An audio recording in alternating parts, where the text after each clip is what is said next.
Well, hi there. It's Barbara from Embracing Your 60s and Beyond. I hope you're well. I haven't seen you in a while. There hasn't been actually a lot going on that I've wanted to talk about, so I've been spending a lot of time thinking, pondering, and observing the world around me. And I've come up with some conclusions as a result. So let me just tell you first before I start. Yes, these are new peepers. They're green. Aren't those pretty? Okay. Anyway, this is what I want to tell you. I usually say, okay, I'm going to go as fast as I can. I have something funny to tell you. I want to get it out, and then you'll be able to watch it. I'm going to do the opposite today because I'm going to be making a video that's about 10.5 minutes long. So please, please, please tell me you'll watch it. I don't expect you to just sit down and, oh, it's 10 minutes, I'm not going to watch this one. Realize from the beginning, this is a little longer, it's an important message for you. So find a time where you have 10 minutes, sit down, have a cocktail or a glass of iced tea or lemonade, or sit outside and listen to the beautiful birds singing. But when you have an opportunity to 10 minutes, that's when I want you to watch. And I would love for you to share my video with as many people as you can and share back with me your comments and your thoughts. Okay, that's done. Let's get to it.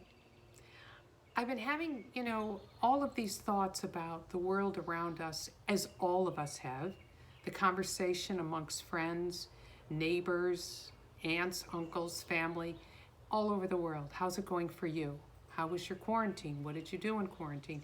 Musicians are writing a lot of music. Maybe there'll be great books coming out. Or mental health has slid even further down. Or people have been together too long and families love each other, but it's enough already. Or people are fearing, there's just so many conversations about what did you do during quarantine? Have you lost a loved one? Are you okay? Did you get sick? It's exhausting, but the conversations are pretty much the same. And it's the same verbiage over and over again. Well, I'm here to tell you that I'm done with those conversations, even though, they're real, and I certainly wouldn't cut someone off who had something to share. But I'm here to tell you that guess what? Our paradigm of our society and our culture has changed. We have tilted. I don't know how much. We already started a tilt when social media began back in the 80s when we started with those big computers. But slowly but surely over the last 20, 25 years, we are bombarded. Social media, cell phones, podcasts, Instagram, Facebook, Google, on and on and on. Information system is bombarding us and has been. And frankly, that is a change in our paradigm to begin with. Then we get hit with a pandemic, and guess what? That tilts us more, just like that.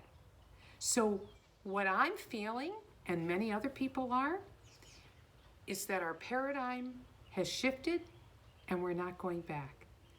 We are going to stay at a tilt. And just like as a person, if we stay tilted a little, we have to readjust. We have to reevaluate, because if we don't, we're going to fall over. So we have to adjust to the tilt. That's what I'm trying to figure out now.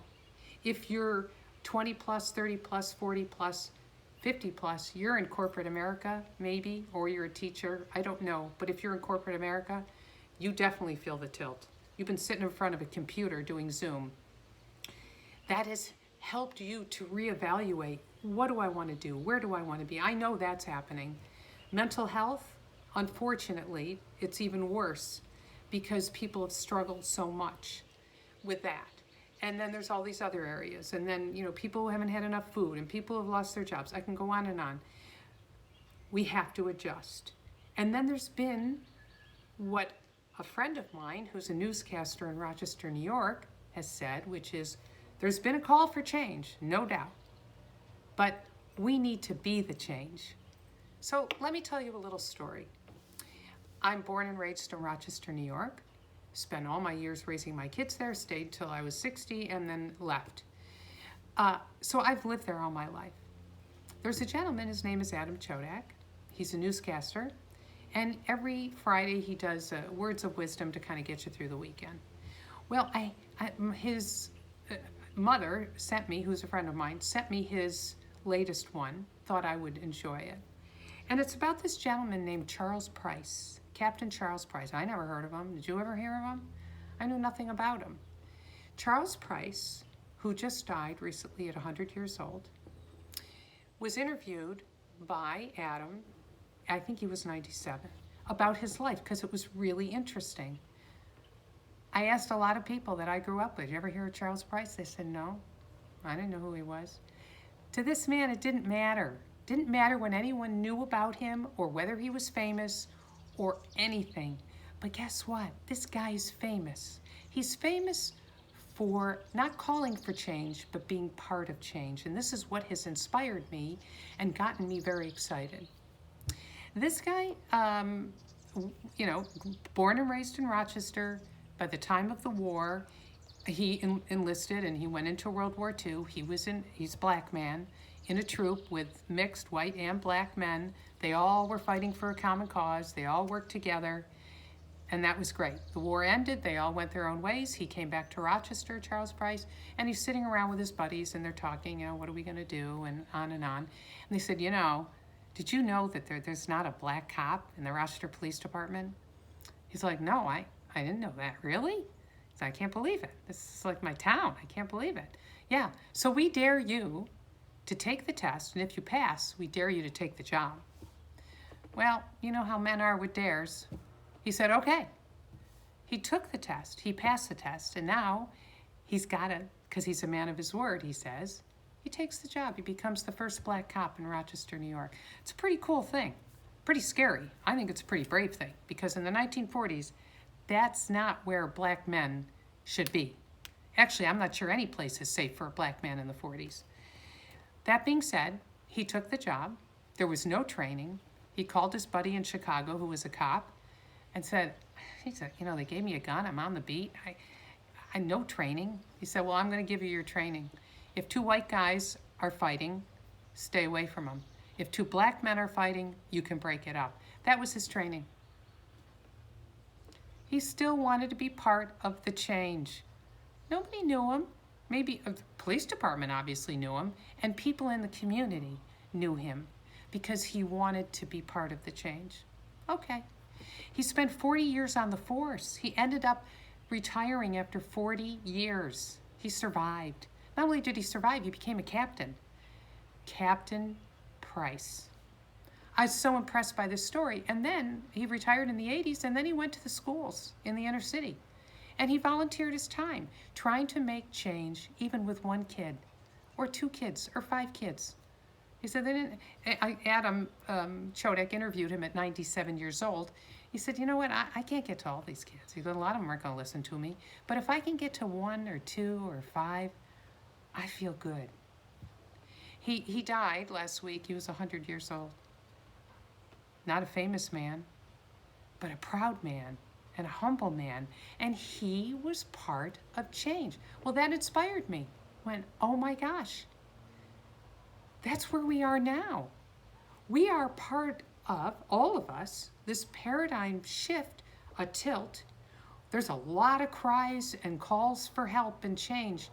You can see it on TV all the time. The last 15 months, it's been like cowboys and Indians, and sorry for that phrase, but it's been the wild, wild west. People are joining mobs of groups and saying, we've got to call for change. We need change. I can't really necessarily agree that some of these calls for change have been done in a way that I think is helpful, but I started thinking about myself. What can I do as a person? I want to be part of change. I see it.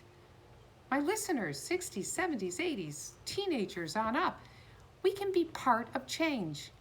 And as Glennon Doyle, who wrote Untamed, who's now got a podcast, she's really into the We Can Do Hard Things and on and on and on, and women, we can do hard things.